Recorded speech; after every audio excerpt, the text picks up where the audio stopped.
pagi. Siap untuk belajar hari ini? Siap, Bu. Kayaknya kalian belum siap ya.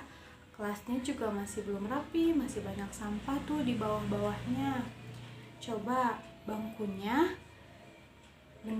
benerin ya. Harus sejajar sama barisan yang di depan. Jangan sampai belok-belok. Coba benerin dulu. Nah, kalau ada sampah buang ya ke tempat sampah, dan kalau ada sampah di kolong bangku juga sama, segera dibuang agar kita nyaman untuk belajar. Sama ibu dikasih waktu untuk merapikan meja dan membuang sampah pada tempatnya. Coba. Sudah ya? Nah, sekarang rapikan bajunya supaya terlihat cantik-cantik dan ganteng-ganteng. Yang laki-laki coba kerahnya dilipetnya yang benar ya. Dan yang perempuan kerudungnya dirapikan agar kalian terlihat cantik. Nah, sudah hebat. Kalian sudah rapi ya, sudah cantik-cantik dan ganteng-ganteng dan siap untuk memulai pelajaran pagi ini. Nah, sebelum belajar, kita berdoa terlebih dahulu ya, agar belajar kita berjalan dengan lancar. Coba KM-nya siapa di sini? Oh iya, Putra. Coba Putra pimpin doanya ya. Siap berdoa. Bismillahirrahmanirrahim. Raditu billahi robba wa bil islami dina wa bi muhammadin nabiyya wa rasula. Rabbi zidni ilman warzuqni fahman. Beri salam. Assalamualaikum warahmatullahi wabarakatuh. Waalaikumsalam warahmatullahi wabarakatuh. Nah, kita mulai murojaah ya surat An-Nas. Minggu lalu kita sudah murojaah surat Al-Ikhlas dan Al-Falaq. Nah, kali ini kita murojaah dulu surat An-Nas. Sudah pada hafal kan? Di rumah sudah dihafal. Nah, ayo kita bareng-bareng bermurojaah. A'udzu billahi minasyaitonir rajim. Bismillahirrahmanirrahim. Qul a'udzu birabbin nas, malikin nas, ilahin nas, min syarril waswasil khannas, allazi yuwaswisu fi sudurin nas, minal jinnati wan nas. Oke, sudah beres ya. Apa kabar kalian hari ini? Baik, Bu. Nah, kalau ibu nanya apa kabar hari ini, kalian harus jawab Alhamdulillah, luar biasa, Allahu Akbar. Kalian jawab itu ya. Coba sekali lagi, apa kabar kalian hari ini? Alhamdulillah, luar biasa, Allahu Akbar. Nah, gitu ya. Kalau ibu nanya apa kabar kalian, kalian harus menjawab seperti itu. Wah, ternyata kalian semangat ya untuk belajar hari ini. Nah, sebelum belajar, ibu mau mengecek absen kalian terlebih dahulu ya. Coba. Andin, hadir? Hadir, Bu. Hadir. Mutia? Hadir, Bu. Putra, hadir ya. Keila? Hadir. Keisa? Hadir, Bu. Hadir. Rara? Sakit, Bu. Sakit apa? Sakit panas, Bu. Tian? Ada, Bu. Winnie? Hadir, Bu. Zaidan? Hadir, Bu. Oke, semuanya hadir ya, kecuali tadi Rara. Kita doakan ya, semoga Rara disembuhkan dan bisa berkumpul bersama kita untuk mengikuti pembelajaran. Ada yang tahu lagu bangun tidur? Tahu Bu. Ya, pasti tahu semua ya. Coba kita nyanyi lagu itu terlebih dahulu ya, bareng-bareng. 1, 2, 3. Bangun tidurku terus mandi, tidak lupa menggosok gigi. Habis mandi ku tolong ibu membersihkan tempat tidurku. Hore, tepuk tangan buat kalian semua. Nah, hebat. Kalian harus tetap semangat ya untuk mengikuti pembelajaran hari ini. Nah, kenapa sih ibu menyuruh kalian untuk menyanyikan lagu bangun tidur? Nah, karena di dalam lagu tersebut kita mengajarkan kita untuk setelah bangun tidur tuh kita harus segera membersihkan badan supaya badan kita bersih, dimulai dari mandi, lalu menggosok gigi, terus membantu ibu membersihkan tempat tidur kita gitu ya. Jadi kita itu hidup harus selalu bersih ya. Nah, ibu mau tanya nih, kenapa kita harus bersih? Biar wangi Bu. Iya benar, biar wangi. Terus apa lagi? Biar sehat Bu. Iya benar, biar sehat. Terus apa lagi? Ada penyakit Bu. Ya benar. Semua jawaban kalian benar ya, bahwa kenapa kita harus bersih, karena agar tubuh kita menjadi sehat, terus terhindar dari berbagai macam penyakit, dan akan membuat tubuh kita juga menjadi segar dan wangi gitu. Jadi kita itu harus bersih ya setiap hari. Ketika udah bangun tidur juga kita harus sudah bersih, sudah rapi. Lalu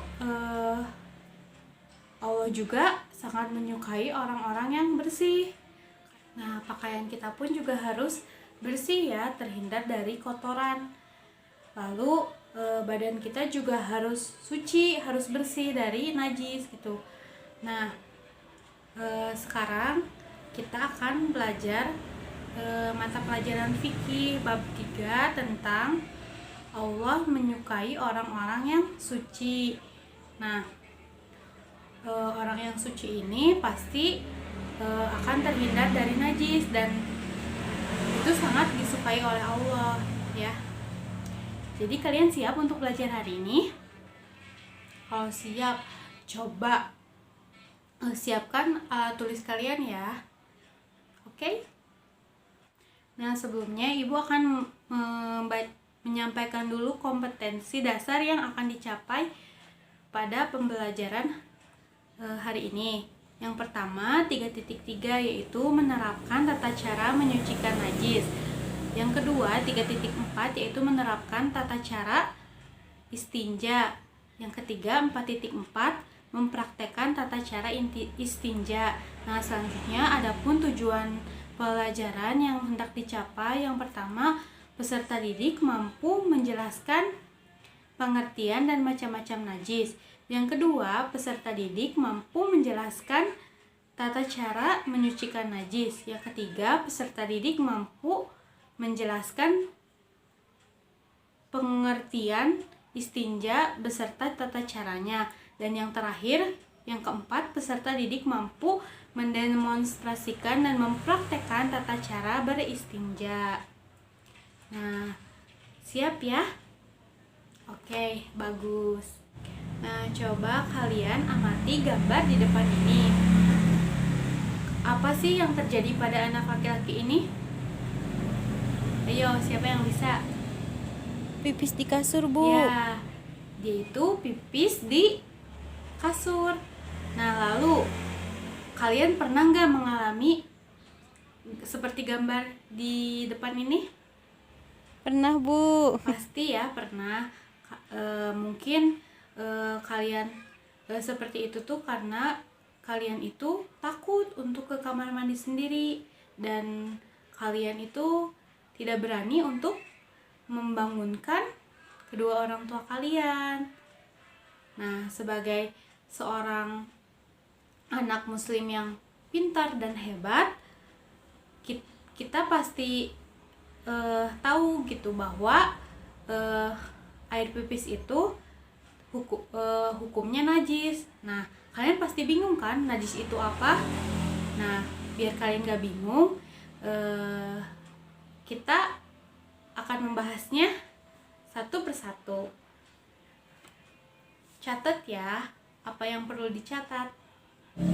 Nah, najis itu adalah kotoran yang harus kita bersihkan atau kita sucikan. Nah, contohnya seperti air pipis, kotoran manusia, kotoran hewan, kotoran ayam, kotoran sapi, kotoran kambing, muntah-muntahan, darah dan lain sebagainya gitu. Nah, apabila najis itu menempel di tubuh kita atau di badan kita ataupun di pakaian kita, maka harus segera dibersihkan ya.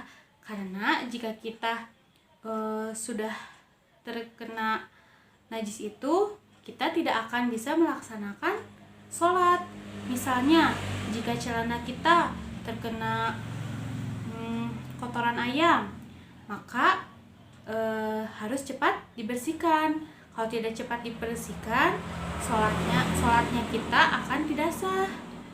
Kita tidak bisa melaksanakan sholat karena ya itu tadi, terkena oleh kotoran ayam dan itu najis. Nah, kita itu wajib mengganti celana kita dengan celana yang baru atau yang bersih. Nah, pakaian yang kita gunakan untuk sholat juga harus suci dan tidak terkena najis agar sholat kita menjadi sah. Sampai di sini kalian sudah paham? Ya, alhamdulillah ya kalau kalian itu sudah paham. Selanjutnya ada jenis-jenis najis atau macam-macam najis. Yang pertama itu ada najis ringan. Nah, najis ringan ini contohnya yaitu pipis bayi laki-laki yang kurang dari umur 2 tahun yang belum makan dan hanya meminum air susu ibu atau ASI. Nah, misalnya kalian terkena pipis adik kalian yang masih umur 1 tahun, pipis bayi laki-laki. Nah, itu termasuk najis ringan. Nah, artinya cara membersihkannya itu dengan memercikan air atau menyipratkan air pada benda yang terkena najis. Misalnya kalian terkena najisnya di celana. Nah, kalian harus membersihkannya dengan cara menyipratkan atau memercikan air pada benda atau celana kalian yang terkena najis. Nah, maka najis tersebut akan hilang. Nah, yang kedua ada najis sedang. Nah, najis sedang ini contohnya seperti air pipis, kotoran manusia, kotoran hewan. Kotoran hewan itu selain anjing dan babi ya. Nah, lalu ada muntah-muntahan dan darah atau nanah dan lain sebagainya. Nah, jadi kotoran sedang ini tuh seperti air pipis ya. Air pipis, terus pas saat kita muntah terkena baju itu termasuk najis ringan. Lalu najis ringan ini tuh najis ringan maaf ya, najis sedang ini itu cara membersihkannya itu dengan membasuhkan air pada benda atau pakaian kita yang terkena najis sampai rasanya, warnanya, dan baunya hilang. Jadi dibersihkannya itu dengan membasuhkan air pakaian kita atau tubuh kita yang terkena najis sampai tidak ada warna dan tidak tercium gitu baunya. Jadi sampai benar-benar bersih. Nah, selanjutnya yang ketiga ada najis besar atau najis berat. Nah, najis berat ini contohnya itu seperti bersentuhan dengan anjing dan babi atau air liur anjing dan babi. Nah, cara membersihkannya yaitu dengan membasuhkan air sebanyak 7 kali. 7 kali basuhan ya. Salah satunya dicampur dengan tanah. Jadi nah untuk najis berat ini tuh cara membersihkannya itu dengan membasuhkan air sebanyak 7 kali ya. 7 kali basuhan dengan mencampurkan tanah. Jadi airnya itu tuh dicampurin tanah. Nah, dibasuh pada benda atau pakaian kita atau badan kita yang terkena najis gitu ya. Jadi seperti itu. Nah, Ibu punya nyanyian nih biar kalian semangat untuk melanjutkan pelajaran.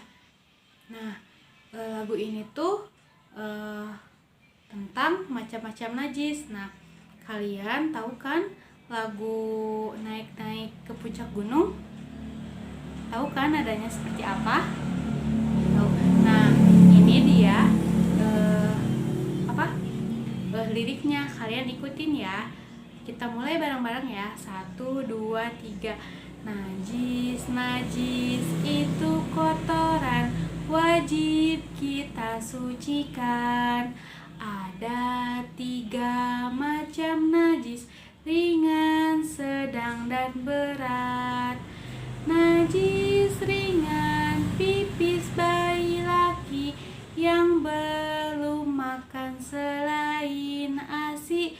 Najis berat, anjing dan babi, selainnya najis sedang. Ayo ulangi sekali lagi. Najis, najis itu kotoran, wajib kita sucikan. Ada 3 macam najis, ringan, sedang, dan berat. Najis ringan, pipis bayi laki yang belum makan selain ASI.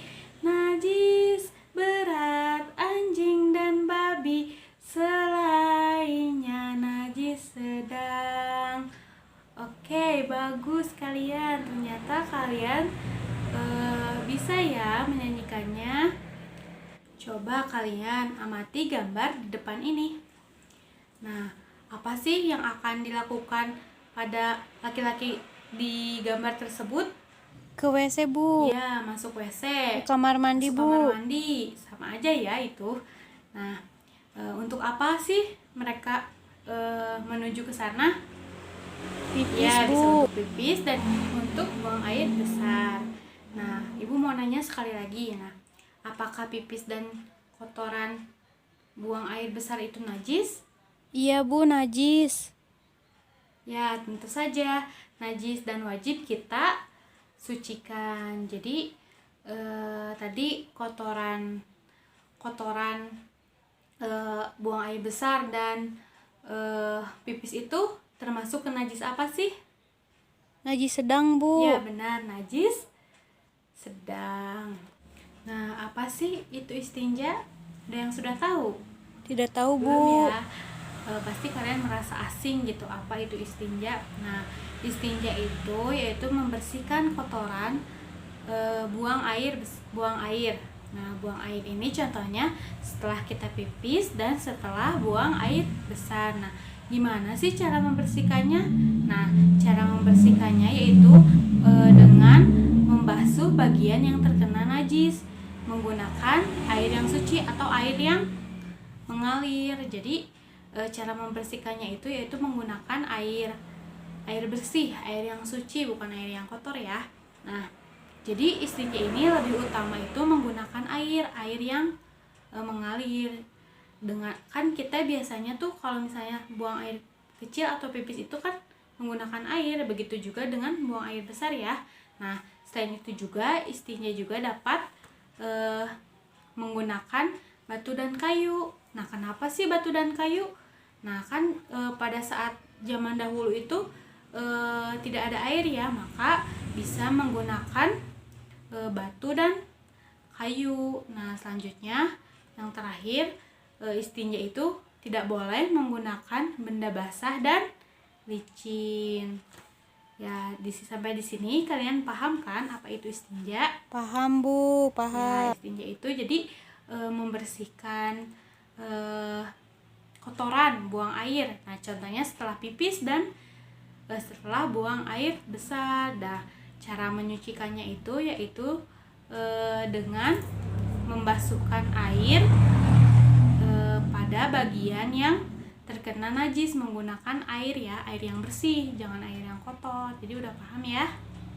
Oke, bagus. Nah, coba ada yang bisa menyimpulkan apa itu najis? Najis itu kotoran Ya, Bu. najis itu kotoran ya. Lalu suci artinya apa? Suci itu bersih Bu. Ya, bersih ya. Jadi dapat Ibu simpulkan ya untuk pembelajaran hari ini bahwa najis itu kotoran yang harus kita bersihkan. Nah, najis juga wajib untuk kita sucikan menggunakan air yang suci, bersih gitu ya. Nah, suci di sini artinya bersih. Nah, Allah Subhanahu wa Ta'ala juga sangat menyukai orang-orang yang suci karena setiap pakaian yang terkena najis itu tidak boleh digunakan apalagi untuk sholat. Nah, jika seseorang sholat menggunakan pakaian yang najis atau kotor gitu, maka sholatnya tidak akan sah dan wajib mengulanginya lagi. Najis itu terbagi menjadi 3 ya tadi. Yang pertama yaitu najis ringan, contohnya pipis bayi laki-laki yang belum makan dan minum selain ASI atau air susu ibu. Nah, yang kedua ada najis sedang. Nah, najis sedang ini contohnya itu seperti tadi ya, seperti pipis, kotoran manusia, kotoran binatang, muntah-muntahan, darah, dan lain sebagainya. Dan yang terakhir ada najis berat. Contohnya apa tadi? Ya, air liur anjing dan babi. Nah, untuk cara membersihkan najis ringan itu tadi seperti apa? Ya, dengan memercikkan air pada benda yang terkena najis. Nah, setelah najis tersebut dihilangkan terlebih dahulu. Nah, untuk mensucikan najis sedang juga sama ya, hanya saja dihilangkannya itu sampai rasa, bau dan warnanya itu menghilang. Dan yang terakhir itu cara membersihkan najis berat. Nah, najis berat ini berbeda ya dengan cara membersihkan najis yang lainnya. Nah, yang ini mah yaitu membasuhkan air sebanyak 7 kali basuhan pada benda yang terkena najis dengan dicampur dengan tanah ya. Jadi dibasuhnya itu 7 kali dan salah satunya itu dicampur dengan tanah. Nah, sampai sini sudah paham semuanya? Sudah Bu, sudah paham. Pinter ya. Jadi insya Allah ya kalian sudah paham. Apakah ada yang mau bertanya? Tidak Bu. Oke. Ibu percaya kalian semua sudah paham ya. Nah, selanjutnya kalian coba kerjakan tugas di halaman 46 pada buku pelajaran. Nah, selanjutnya kalian kerjakan soal di depan ini. Soal ini itu untuk di rumah ya, dan yang tadi juga sama untuk di rumah ya. Nah, mungkin sampai di sini saja pembelajaran fikih kali ini. Mohon maaf apabila Ibu kurang maksimal dalam menyampaikannya. Kita tutup pembelajaran kali ini dengan membaca hamdalah bersama-sama. Alhamdulillahirabbil alamin. Nah, selanjutnya kita tutup dengan doa kifaratul majelis. Subhanakallahumma wa bihamdika asyhadu alla ilaha illa anta astaghfiruka wa atubu ilaik. Amin. Ucapkan salam. Assalamualaikum warahmatullahi wabarakatuh. Waalaikumsalam warahmatullahi wabarakatuh. Jangan lupa ya kerjakan tugasnya dan tetap semangat untuk belajar di setiap harinya. Assalamualaikum.